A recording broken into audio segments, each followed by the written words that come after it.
Hello, everybody, and welcome back to the Movie Talk podcast. I'm Matthew Tangeman. Unfortunately, my co-host, Mr. Tyler Suchek, wasn't able to join us today.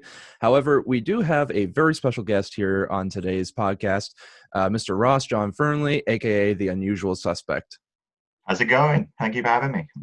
It's like this is absolutely one of the most surreal moments in my life, because this guy, along with the Nostalgia Critic, has been the biggest inspiration to my movie reviews and how I do most of the content here on my channel, which is probably kind of a surreal thing for you on this point, to actually have an interview and it being one Yeah, of your fans.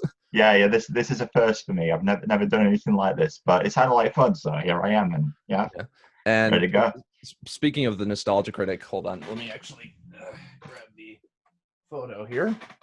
When he was in Michigan here for Grand Rapids Comic Con, I actually got an autograph from him and some of the Channel Awesome crew. Nicely Yeah, done. Yeah. yeah. It's like the only one I didn't get was Tamra, and that was because she had gone off to the bathroom at the time when we were doing the autograph. Uh, It's like shit. Yeah. All right. You'll get it next time. Maybe. Yeah, I do remember when I took the selfie with Doug Walker. She was actually in the background. She was like, Photobomb you. yeah.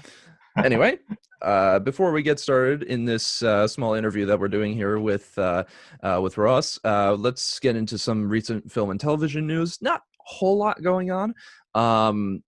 This week we not necessarily film and television news, but unfortunate sort of media news. We had the unfortunate passing of Eddie Van Halen, which was, kind of a hard hit for us rock and roll fans and everything, and us heavy metal fans. So that was kind of a hard thing to hear. Yeah, not. I there was never much of a Van Halen fan personally, but he was such a legend. He just it was shocking to hear the news, but it just the legacy left behind. It's just yeah, he'll be missed. Yeah. And then going into some of the more recent film and television news, we mostly have just some new release dates. Dune was recently just moved its release date. Originally, it was supposed to release around Christmas time this year, and it has moved to October 1st of next year. Godzilla vs. Kong is still set for its new May release date. Let's see. It's like, hold on. He's hoping that they'll get pushed again. Yeah.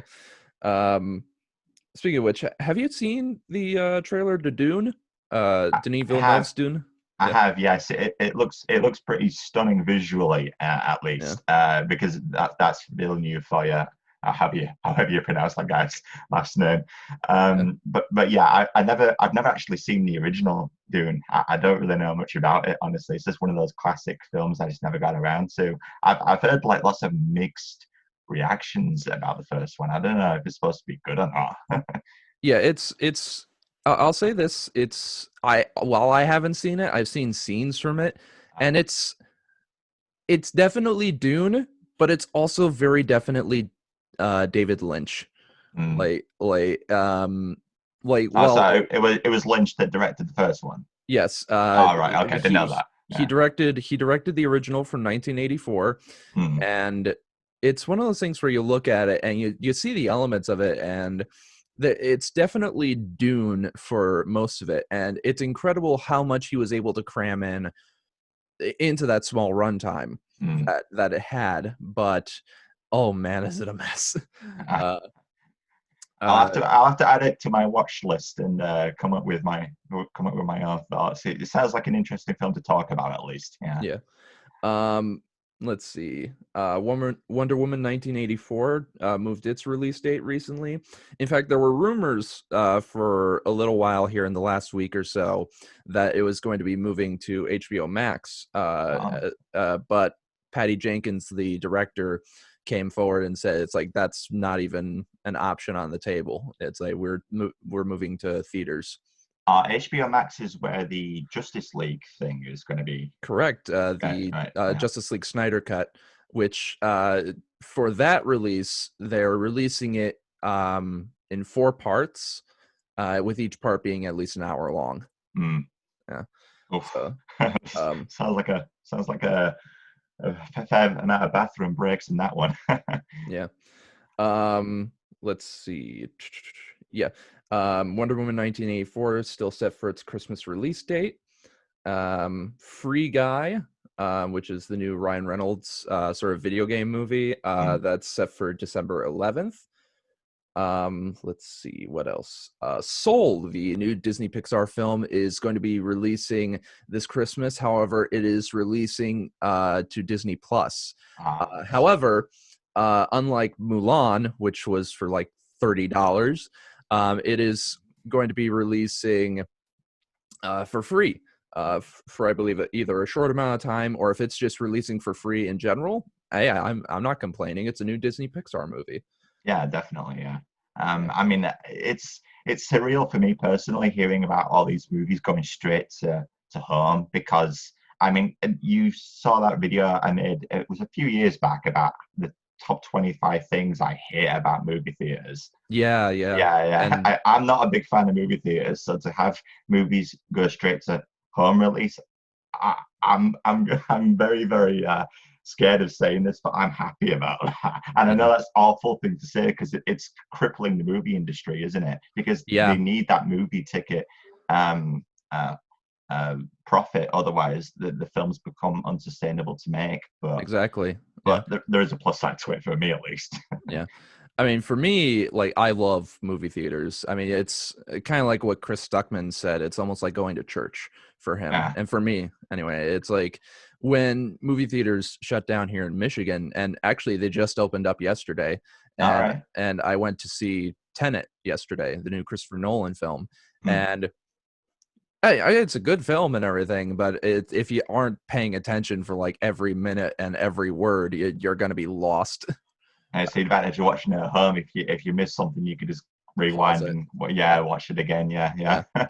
So it's like when you're in the theater, it'll require multiple viewings and stuff like that, which I am glad that theaters are opening back up. Like for me, like I said, it's almost like going to church for me. Like I felt so comfortable watching going and seeing those movies on the big screen, even if it was like a shit film or something like that. At least I have a place where I can just sit and relax and watch it on that massive, massive screen. Yeah, And providing you don't have any people talking over the movie, and that's oh just yeah, hell. Yeah, I that's mean, like when a movie theater is quiet, it's legitimately amazing. But yeah.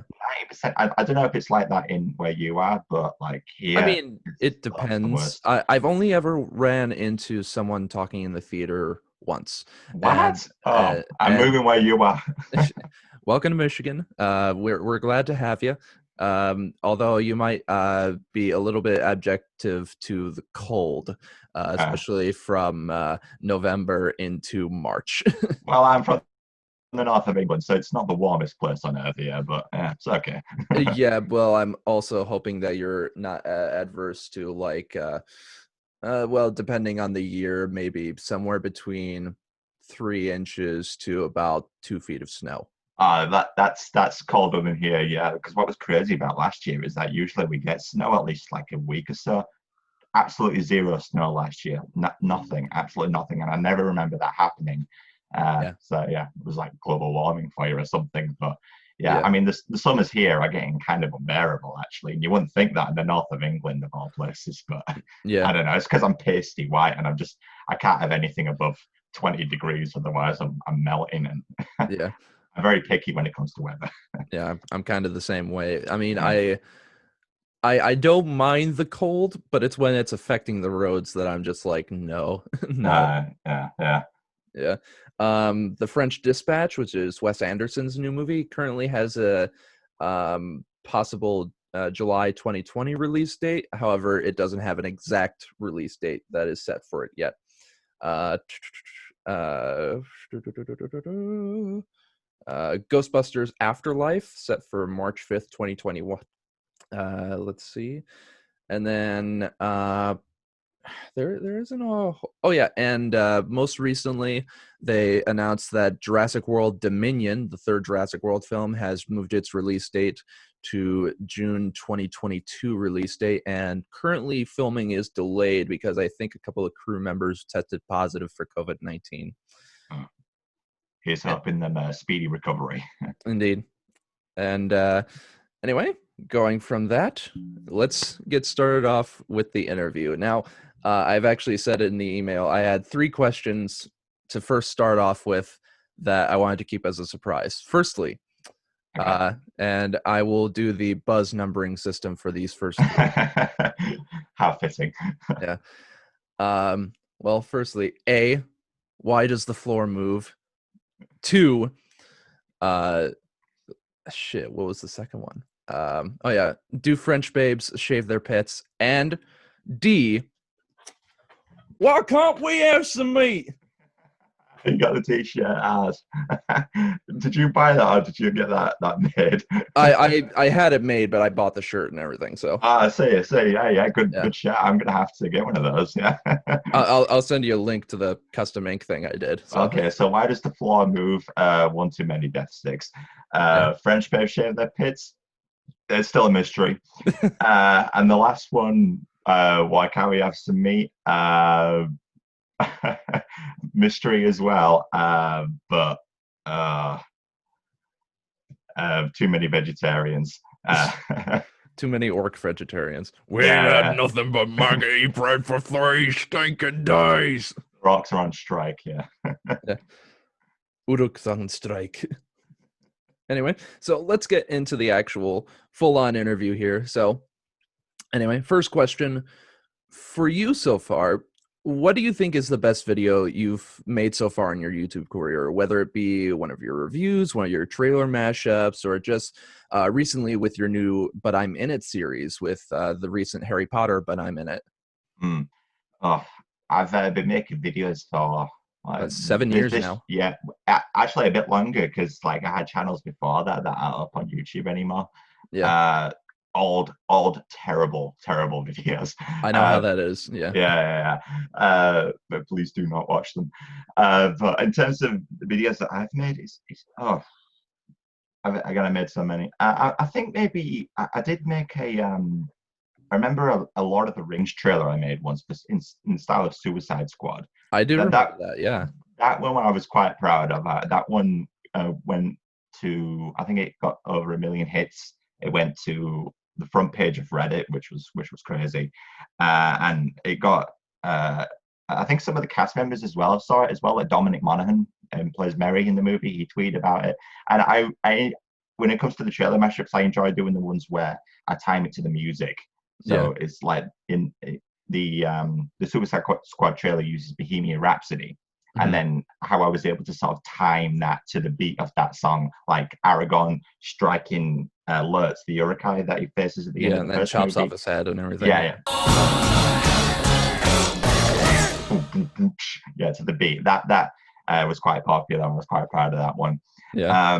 In terms of videos, I guess with me in it, maybe like my Spider-Man 2 review, Yeah. maybe because that I feel as though that was kind of a turning point for me because it was the very first time I'd ever done like green screen stuff. Yeah. And looking back, it wasn't particularly good, but there's a few like fan favorite moments in that review, and there's something about the Raimi trilogy that just kind of Yeah. it's quite easy to make fun of and play Yeah. around with, and as a result, I got quite a lot of gutbuster kind of laughs there. So Yeah. yeah, that's Yeah. probably my best one. 2 of my favorite jokes, particularly in that one, were both green screen moments. Yeah. The first one being the one with Jameson. It's like, hey, fuckface, Write write a positive article about Spider-Man, or I'm moving to the New York Times. I like how you sound like imitating my accent a bit there with that one. Just a tiny bit. I'm not exactly. It's like, and then the second one was, Boo! get your tits out. Yeah, I remember having a bunch of friends over at my house once, and we were watching that review, and uh, they pissed themselves laughing at it, and that was I was like, yes, I've made it. That was pretty good. That one. I was kind of iffy about it though because I thought, oh, is it a bit sexist? Is it a bit too much? But that's the thing with comedy; you kind of have to push those boundaries and You have be to careful not to just go over the edge. And ride the line. Sometimes step over it and then step right back onto it. yeah. I mean, I'm not the most risque comedian or anything. I'm not like Frankie Boyle or anything, but Yeah. yeah. But it's fun to push the boundary sometimes, and I Yeah. think I got away with that, and it paid Yeah. off. Yeah. Probably my favorite, most recent review from you was the Toy Story review, though.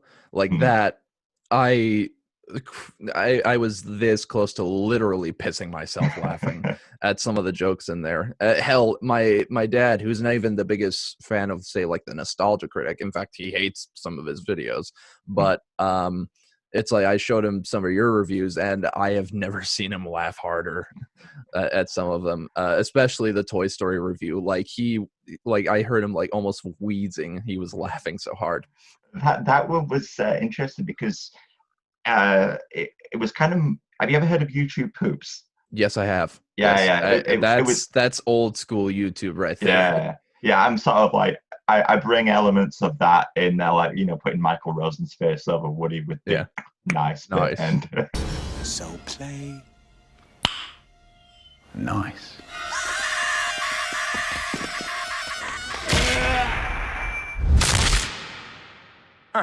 He's dead now. so yeah, there was the epic rap house of history thing in there, and it was Yeah, it felt fitting because well, actually it was weird because after I had filmed that, I got the job working for Epic Rap House of History, so that was pretty cool. yeah. Yeah, When I heard about that, I was like, oh shit, that yeah, yeah, that happened. They saw yeah. that. Um, I think let's see. Uh, Probably the one that immediately as I saw it go across screen, I just like lost it. Was just Woody's face. The Yeah, I've been making that a bit of a recurring gag. I can never get enough of that transition. yeah, I can't get over it either. Whenever it just pops up, it's a guaranteed laugh out of me. I'm gonna have to. Hell, in one of my other reviews that I'm doing, I'm definitely integrating Woody's head into there just to. I'm stealing your joke, damn it. I actually made that stealing joke thing from the. It was in my Two Towers review. I called up a fellow movie reviewer. Have you heard of Ilnedge? No, I haven't, but I do Oh remember the joke from the video. yeah, It's like, yeah, yeah, yeah. extreme.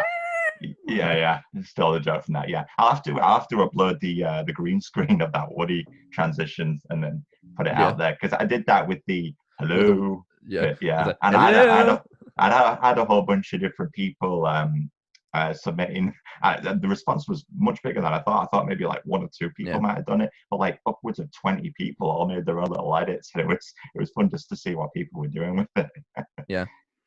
Anyway, moving on to the second question. Obviously, one of your biggest influences, as well as mine, is Doug Walker, aka the Nostalgia Critic. Mhm. What particular review from him would you say is one that you either keep getting going back to for either inspiration or just a good laugh, or you just watch it just to have a good time with it? Yeah. There's quite a few. I mean, the all these reviews were like from his early days Yeah, because like his more recent ones, I've like never felt the need to like rewatch those because like there's pre 2012 Nostalgia yeah, Critic. that kind of time frame like back like Like 2010 thought yeah before when he did it was To Boldly Flee, because yeah after To anything Boldly Flee he had a small retirement for like yeah 6 months. and then he sort of brought in more like cast members and made everything more skip based and Yeah, the reviews were okay but they just didn't have the punch that they had in the early days I yeah, think for I think one of my I think probably my absolute favorite review of his is the Casper one. yeah. Yeah, Timing. yeah, it's the final bit right at the end when he The dons the Ghostbusters Ghostbusters bit, yeah, outfit and he goes to that convention and it's yeah, all that's all improvised. Like there's like an uncut video of that you can see online and yeah. I saw that. It's like when I saw that, it's like it's that review that I actually had. I used to have this one video as like a top 11 Nostalgia Critic episodes that I used to watch, and it's honestly a terrible video now. It's like the editing is so off in that, but um it's like that I listed that as one of my favorite reviews, and specifically had the Ghostbusters bit in there as like just like one of the high points. Another video that it wasn't specifically the entirety of the video, but one moment in a video that just made me piss myself laughing was in his old versus new of King Kong, where it's like they were talking about Skull Island. And it's like And then he runs down up and down the street. Yeah, yeah, that's pretty hilarious. Yeah, Yeah. I think for me though, my favorite joke of mine would be in his Mortal Kombat Annihilation review when they're all like perving over the women fighting in the mud, and then Oh yeah, Marty comes on and like, oh, you're a dirty little kitty, aren't you?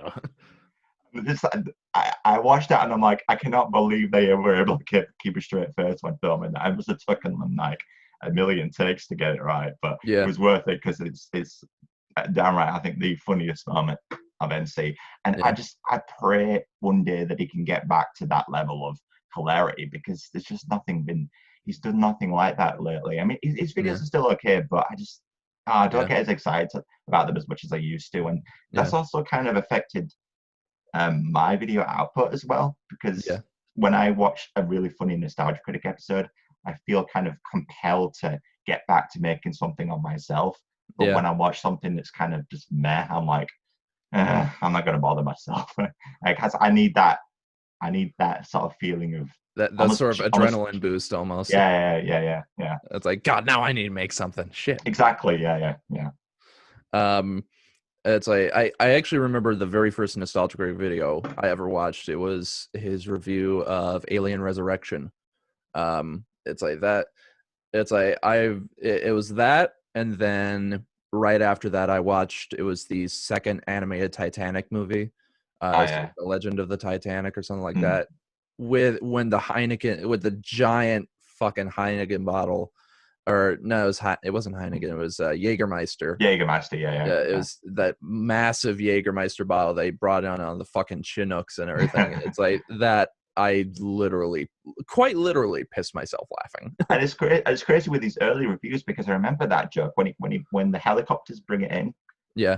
With the Jägermeister thing, it's like it's an absolutely hilarious joke, but it's not even that well edited. Like the helicopter blades, you're saying that they're not moving. It's just a JPEG. Yeah. But it's because the joke is so absolutely hilarious. He doesn't even need any of that. Like if you go back to his early reviews, I think another funny bit was the Captain America review with the when he's making fun of the Heil Hitler guy. Yeah. When he shoots him. Yeah. That bit. Yeah. A toast to the bride and groom for this, the happiest year. Heil Hitler. Exactly, and that bit right there when he's like holding up the glass. He's not even. He didn't even hold up a glass. Even he didn't. No, even he's just like this. He could have just gone to his kitchen and just like picked up a glass or whatever. But he didn't even need to do that, because his jokes were just so funny, and he didn't need any props. He didn't need any editing gimmicks or anything. It was just him and his writing, and it was hilarious. And I wish he could find his mojo again. Miss the old days. Yeah. I'm nostalgic for Nostalgia Critic. Yeah. All right, moving on to the third question here. Still kind of sort of going with the Nostalgia Critic thing here. I know you yourself are actually moving slightly away from the more Nostalgia Critic type of movie reviews and stuff like that. Have you thought about possibly doing more narrative-based filmmaking, such as doing short films, or are you happy with the more short film comedy skits, such as the new But I'm In It series? Yeah, I have thought about that, but it's mostly because I don't have any ideas about what to do. It's like going back to when I was at college or university doing like media degrees I was doing. I had like aspirations of doing stuff like that, making like narrative based movies, being a big shot movie director or something like that. Like me. Yeah. And then eventually I began to realize, God, I have no idea what I'm doing. It's like I remember going to one of those university days where you go to all these stalls to see what courses they have on offer, and then I went up to one and said, I want to be a movie director. And then the woman came back to me and she was like, okay, have you written any scripts? Do you have any ideas? And I'm like, no, fuck, no, I don't. Yeah, and then I realized I don't want to be a movie director. What am I thinking? I wanted to do something kind of more down to earth, not so intense, something I could just film from the comfort of my own home. And that's why I went for YouTube.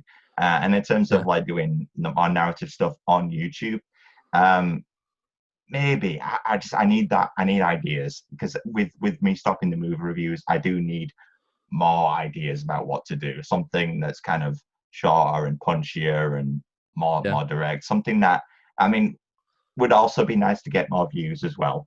yeah, yeah. And yeah, but yeah, It's like I'm still that's brainstorming. it's like that's something that always helps is just more views.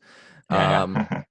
it's like hell with me. I don't even do YouTube full time either. It's like I've been doing it on and off last 7 years and everything. And I mean, I started in high school when I had definitely way more time to do it because I had all that time after school to just be like, hey, I'll make a video. And I Yeah, did yeah, not know how to edit anything until like 2015. yeah. Well, you learn by doing. So Yeah. yeah. And then, it's like even now I look back at all my old videos and I'm just like, Mm, why? Why did definitely I? with me. It's like, Definitely with me. Like the Harry Potter reviews that I made way yeah, back when.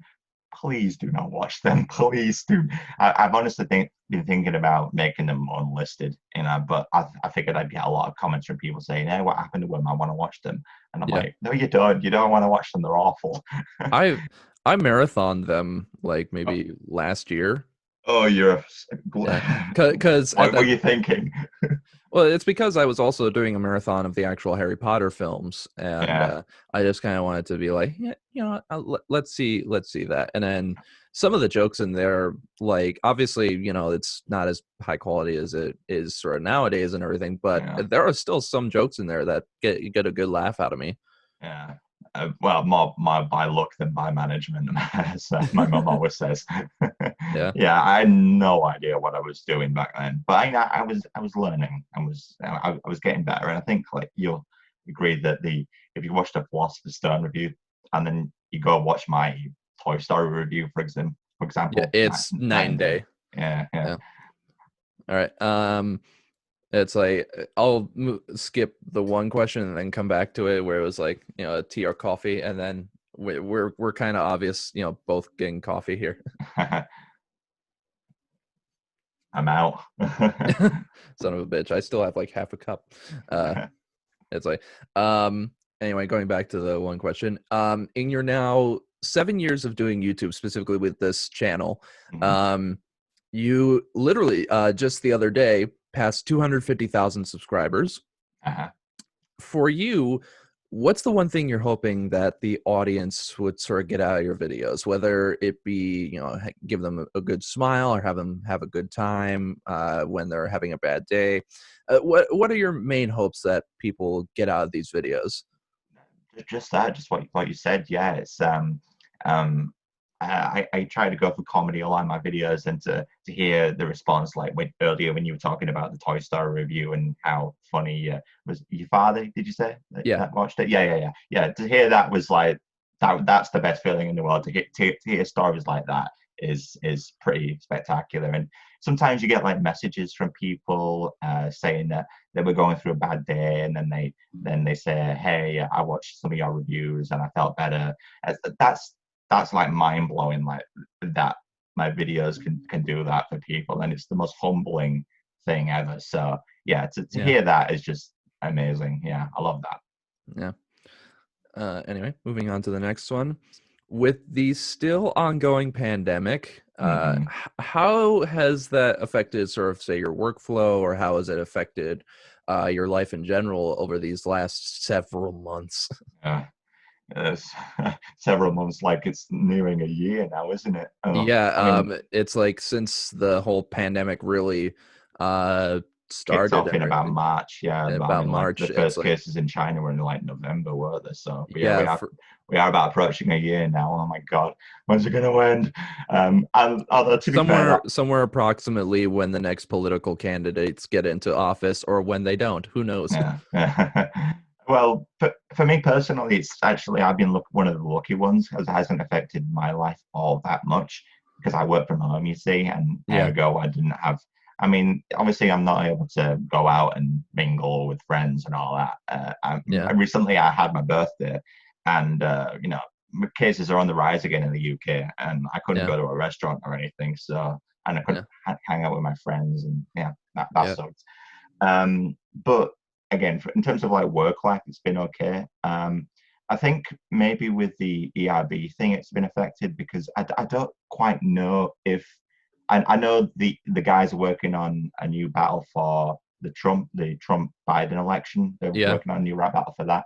I actually don't know if I'm going to be working on that or not because I don't know if they're making it animated or not. I don't know what's going on with that. Hopefully I can do that, but I'm thinking that maybe they might have had a lot of battles they would have filmed this year, and I would have had a lot more work, and that would have been amazing because I love working for ERB. It's amazing.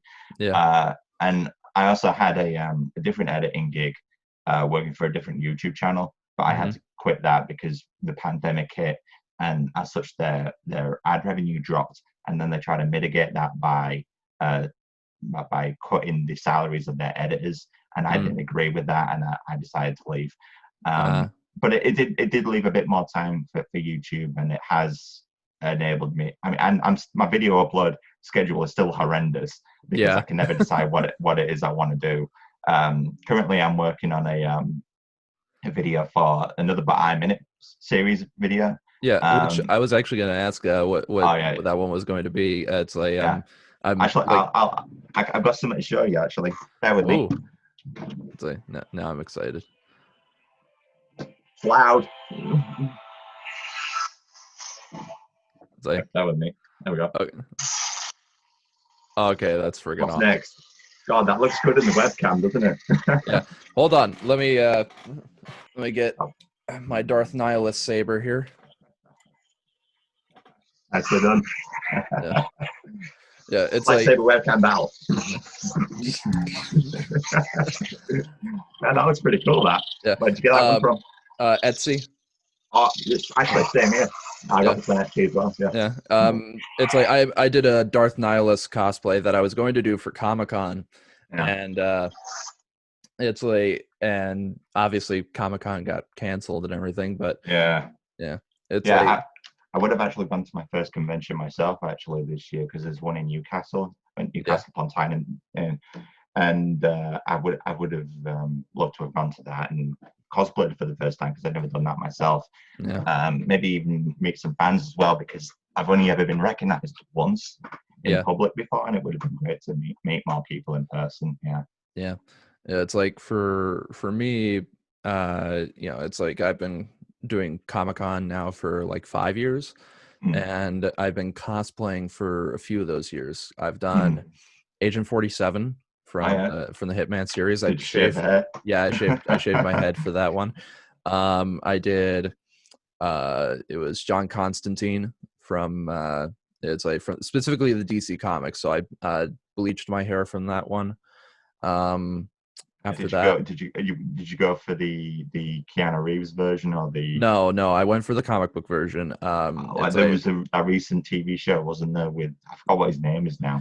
Yeah, I forget what the actor's name, but he also appeared in Green Arrow and stuff like that, and he still voices John Constantine to this day for the DC animated film. Yeah, he's great in the role. Yeah, I wish I've loved him in the role, but then Constantine only lasted like one season, and then he was the best one, I think. So I stopped watching all those because it just became a bit too much.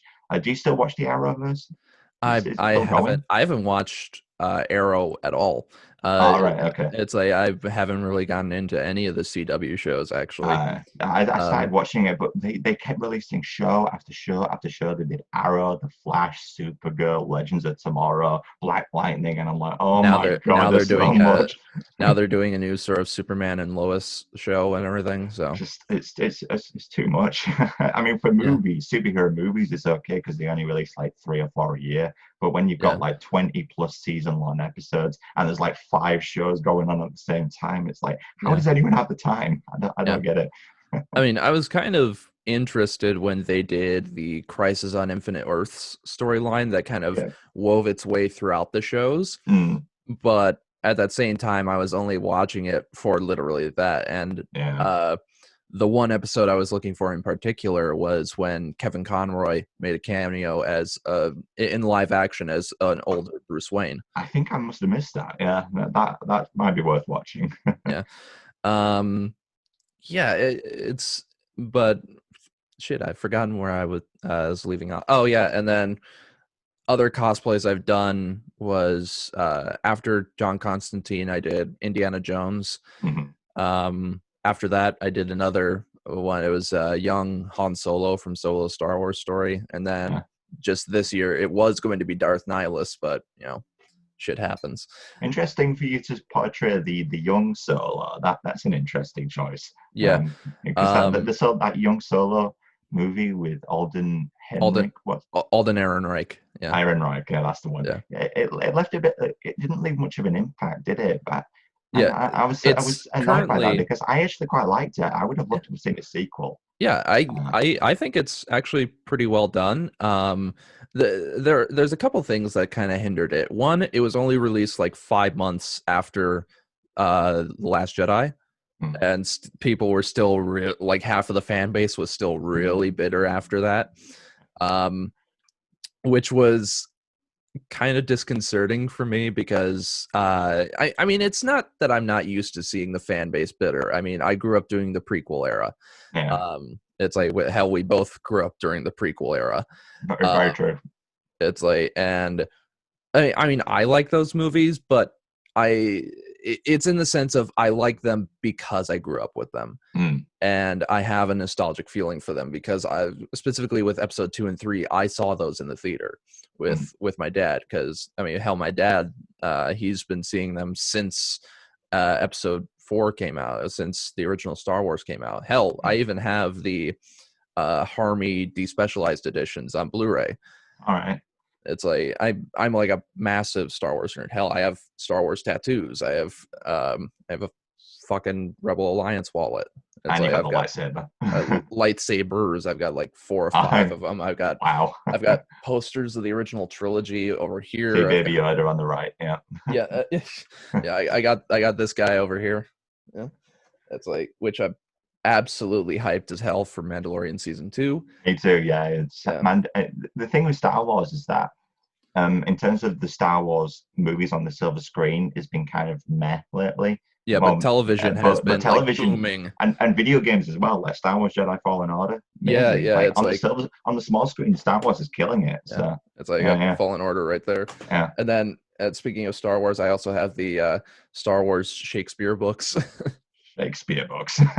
Yeah, it's the it's all the Star Wars movies, specifically the Skywalker saga, and there's a writer named Ian Desher who adapted them in the style of William Shakespeare.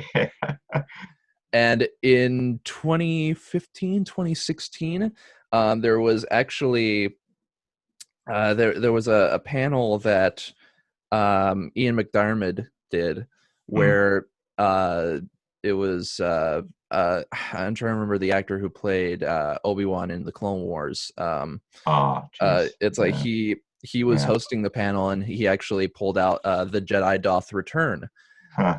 and he actually had him read this one specific section where it's like, young fool, 'tis only now in this thy final living moment thou dost comprehend thy folly and my might. And then it keeps going from there. It's like it's And so McDiarmid did that on stage. yeah, and Yeah, I mean, he would they feel right at home actually with that because he does a lot of stage stuff, doesn't he? yeah, he was Yeah. actually part of the Royal Shakespeare Company. So Oh, yeah, yeah. yeah, Very and fitting. then what they did with the microphone and everything, they actually, as he began the speech and everything, they actually added a reverb effect to it, and it was just like, okay. In fact, there's actually a comment that says it's like it's two audio technicians talking to each other. It's like, hey man, nice with adding the reverb effect. I didn't add that, did you? No. And then they Oh, just look at Ian. It's like he just has that effect. wow. Yeah, he's a brilliant actor. I didn't know he was that brilliant. Yeah. Um, yeah, so yeah, I'm like a massive Star Wars nerd. I mean, it's become a problem. Help me. Yeah. And then I see. Yeah, I'm that same way as well. I mean, I must have made like 15 videos all about Star Wars lately, and I'm Yeah, working on one right now. So yeah. and I Um, need to take a bit of a Star Wars break after this next one, I yeah. think. To which will it is obviously a Star Wars, but I'm in it. But is it going to be any one specific of the movies, or is it like multiple? Yeah, it's going to be the first one, Phantom Menace, and then Okay, I'll make my way through. And it depends if it's popular or not. You know, if it's okay. popular, if it does well, then I'll do episode 2, and then if it's not, then I'll do something else. So depends Yeah, on the response. yeah. I'm definitely excited for that. Mm. It's like I think probably my favorite joke from the first But I'm in it, the Harry Potter one was Right. when you did the spell for Ron. It's like now all food tastes like rat shit. Yeah, And my then brother was you just turn to Harry. It's just my brother was a big fan of that one. Yeah. Yeah, because my brother, by the way, helps me with the green screen shoot because you cannot do that on your own, like at yeah, all. So yeah, yeah, thank God for him. yeah. Anyway, moving on to the next one. If you could change anything for yourself in terms of your creative process, whether it be writing, filming, or so on, what do you think it would be and why? 100% my writing I need to improve on. It's a big reason why the videos are so come out so little, and because I just really struggle with writing. I actually made a quick little skit of this in my it was one of my video game reviews. I think it was the Arkham Knight review.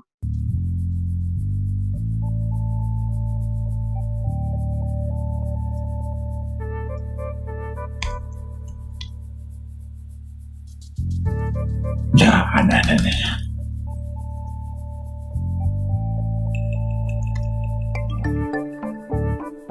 Nah, nah, nah.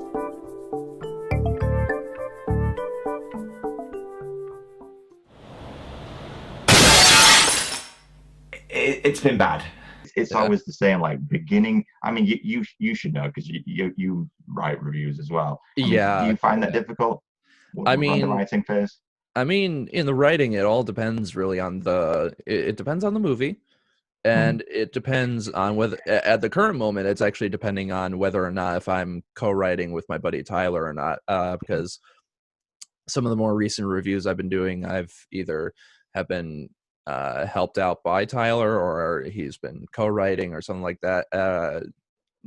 But during that process and everything, I mean, I almost do a sort of similar thing that Doug and Rob Walker do. Is like I go through the movie, I almost MS3 TK it, yeah, yeah, um, uh, and then or MST3K, excuse me, yeah, and then I sort of go through it like multiple times, and even as I'm writing the script, I have the movie playing next to me, just so yeah. that way I can write jokes simultaneously to that.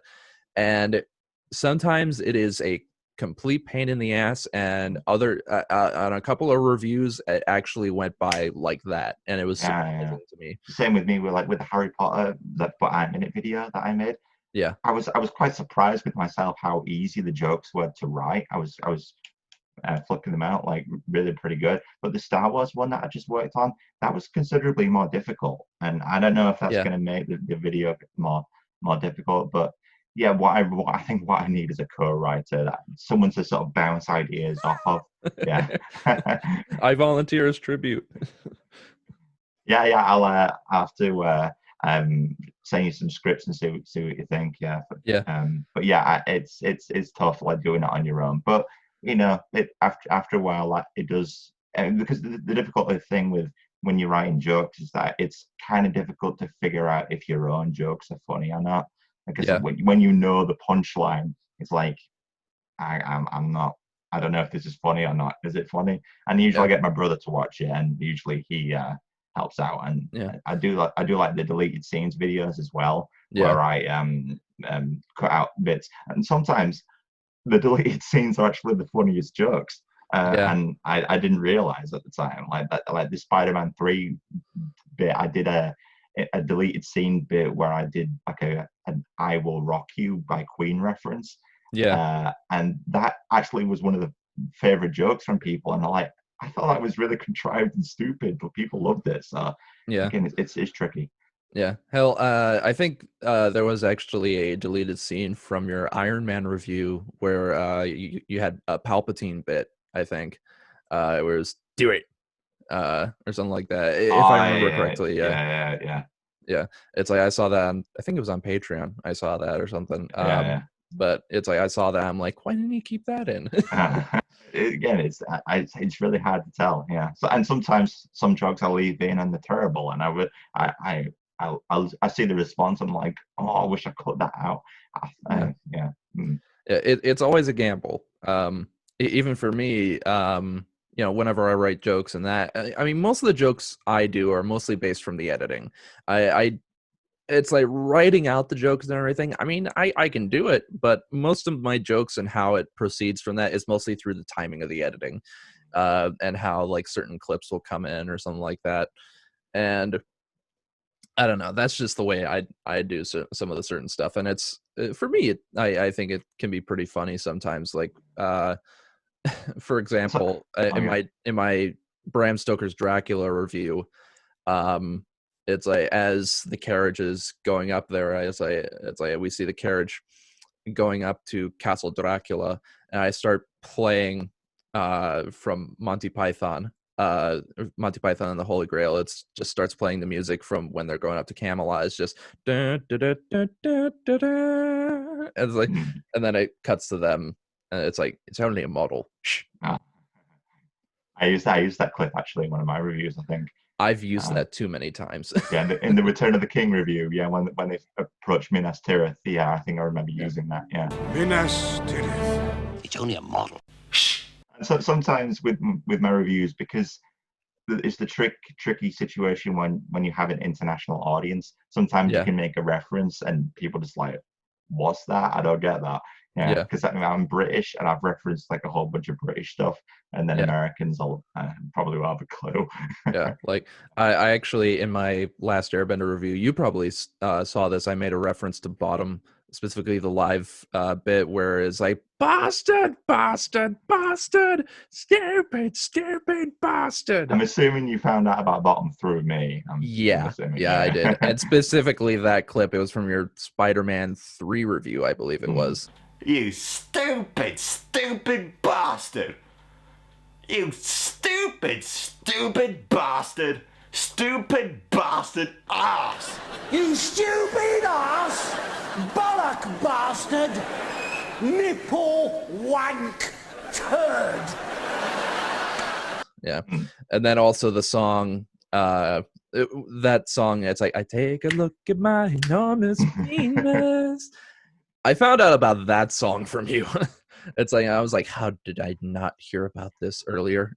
Yeah, I forget how I found out about that personally, but it was crazy because like I remember somebody, a couple of YouTubers actually, they made like full versions of it where they took my edit and then they used the whole song and then they used Spider-Man clips out of them. So that was pretty cool to see. Anyway, moving on here. Do you have any goals that you have set for yourself for either 2021, such as either quote more videos or more variety in the channel and the content that you do, etc.? Just make more videos, but easier said than done. It's the bigger reason why I stopped making the movie reviews. Well, several reasons, but one of them is that they just take too long to make. And the YouTube algorithm doesn't favor them anymore. Like it used to do pretty well. Like if you look at the view count on my earlier movie reviews, you'll know that the view counts are pretty decent. Some of them got like millions of hits, like the Spider-Man 2 review, for example. It's like 5 million hits. I'm like, how did that happen? But after a while, the views started to drop, and YouTube cared more about watch time. Like how long the people are watching it for. Watch time. As a result. As a result, that also affects ad revenue and all that sort of stuff. And then the Iron Man review, which was my last one. I'm not complaining. Like 50,000 views, that's still very nice. But if you want to support yourself financially, the ad revenue that generates is just not enough. So and the Iron Man review in particular took months to make. And I couldn't handle it anymore. Like that was the final straw. I have to change my channel. I have to change things up, focus on short form content, and hopefully because of that, get more content out. And like with the I'm in a series and do you think it's do you think every like like once in a while there'll be like just just that one tiny movie review that'll just pop up out of nowhere, and then the rest is just the regular content, just to be like, you know what, let's still like do this here or something like that. Yeah, But sometimes I'll do like something a bit more random, like I did that video on Peeves recently, and I thought it yeah, was kind of an yeah, interesting story. Yeah, and I thought about doing more content like that, but I'm already running out of ideas about what to yeah, do. Or sometimes this happens way more often than it should.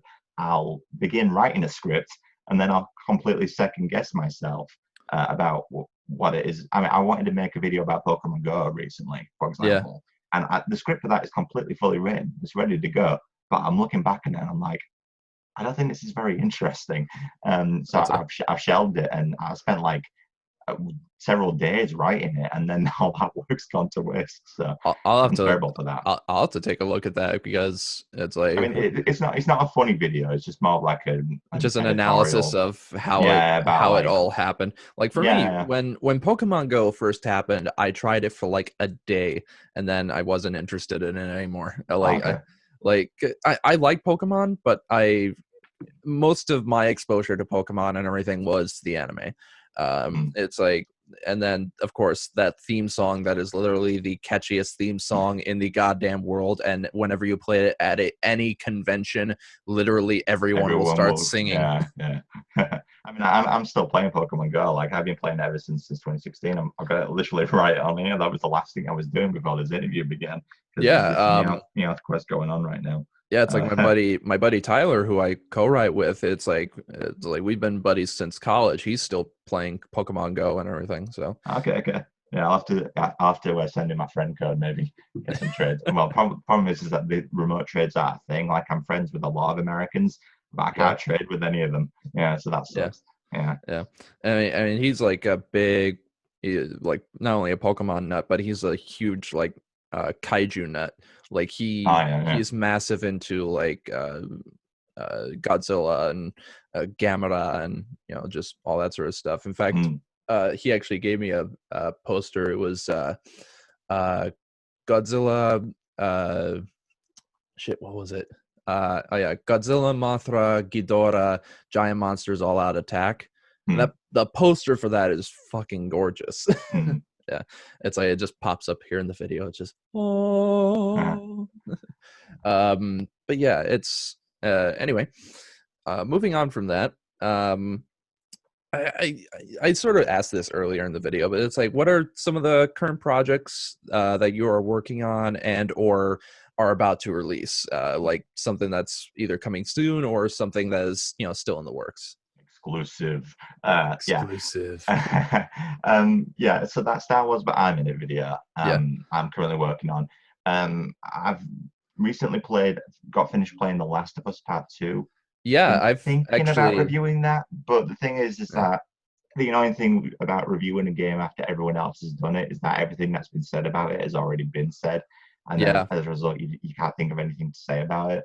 So Yeah. I've been Yeah. I've been I debating about reviewing it or not. Yeah, I was Um, actually going to ask about if you were going to review that or not, because I mean, literally everyone is so split on that. Like, it's basically mm, the video game equivalent of The Last Last Jedi. Jedi. It's Yeah, like people are so adversely split on that. I yeah, liked it. I really liked it, me but too. I did like it as well, but I certainly understand why people didn't. yeah, it's like I can understand where people are coming from, specifically with I've already done a review of it and everything, and it's the death of Joel is obviously the most controversial point, and Spoilers.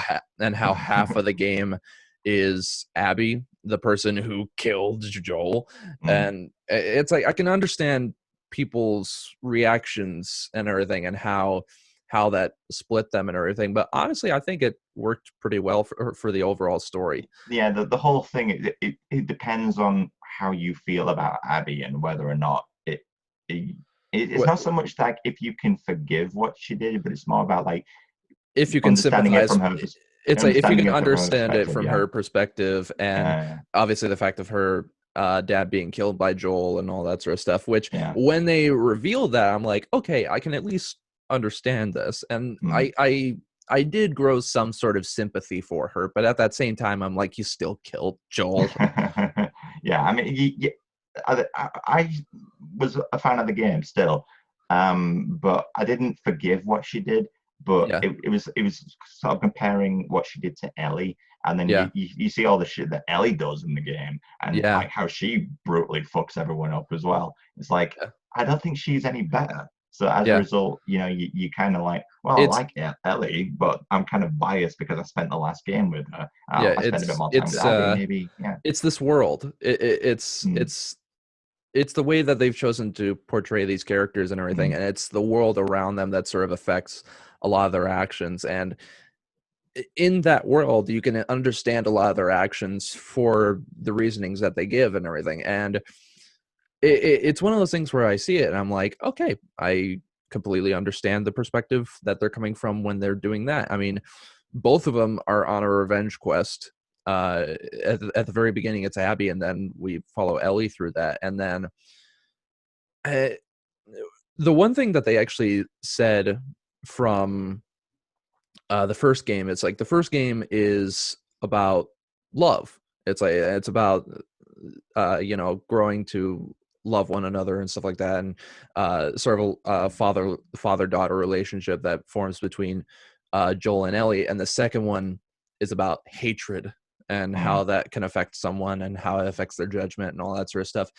And the way I'm thinking about it is like the third game might sort of follow off of that, and it'll have sort of a theme of forgiveness, not necessarily for maybe the actions of the person, but maybe for like certain other characters or something like that. Like, I feel like if they expand off of this, there's going to be a story where Ellie is trying to get back with Dina or something like that. Mm. This is just ideas that are spouting from my head. Shit. Yeah, but what's crazy about this is that because we're talking about a video game, right?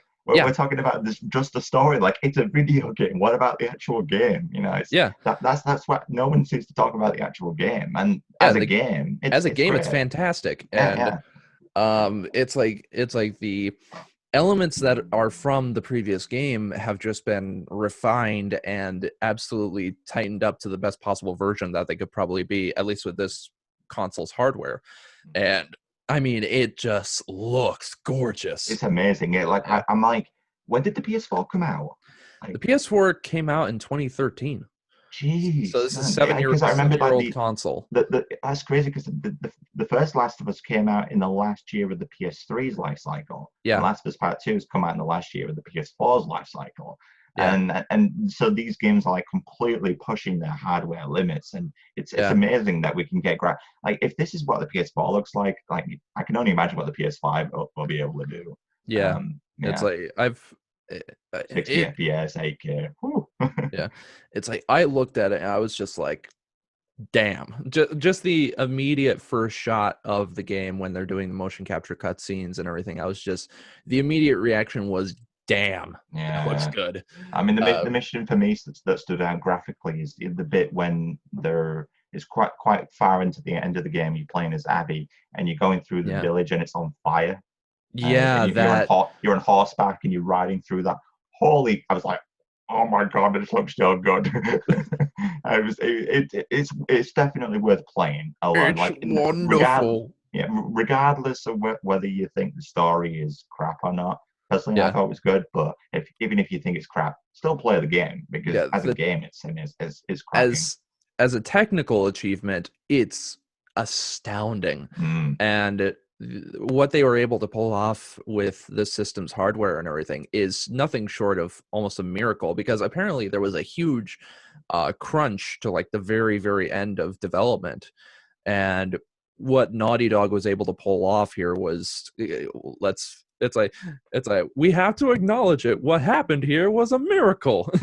What happened here was a miracle, and I want you to fucking acknowledge it. All right, it was a miracle. Going over to the final question, we kind of went off on a tangent there, didn't we? yeah, sorry, that's Yeah. my own fault. I do that a lot. So do I. So yeah. Finally, if you could go back to one of your videos and only change one thing, whether it's you can't like change the whole video or something like that, but you can only change one aspect. Which video would it be, and what would you change and why? Oh, I can only change one thing. Yeah, one. Can I have 100, please? One thing. Can I I have a think, lifeline? yeah. I think maybe that with that top 10 Star Wars video I made about what the original trilogy got wrong. Do you remember that one?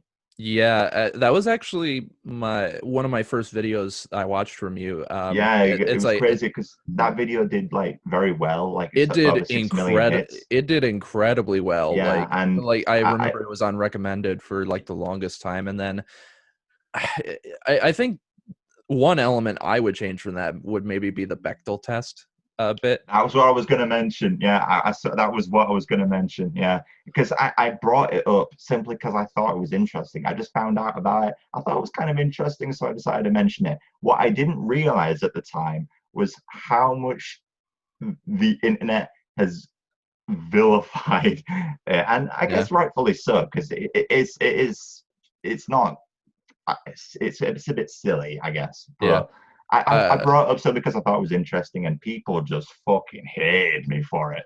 yeah, People, I even had like some people like make videos of themselves pointing about how wrong I was, and yeah, this was before like the Anita Sarkeesian thing, and yeah, I just didn't realize how much the internet hated it when you talked about anything remotely feminist. I didn't realize, and yeah, looking back, I'm like, yeah, okay, I understand now why I shouldn't have said what I said.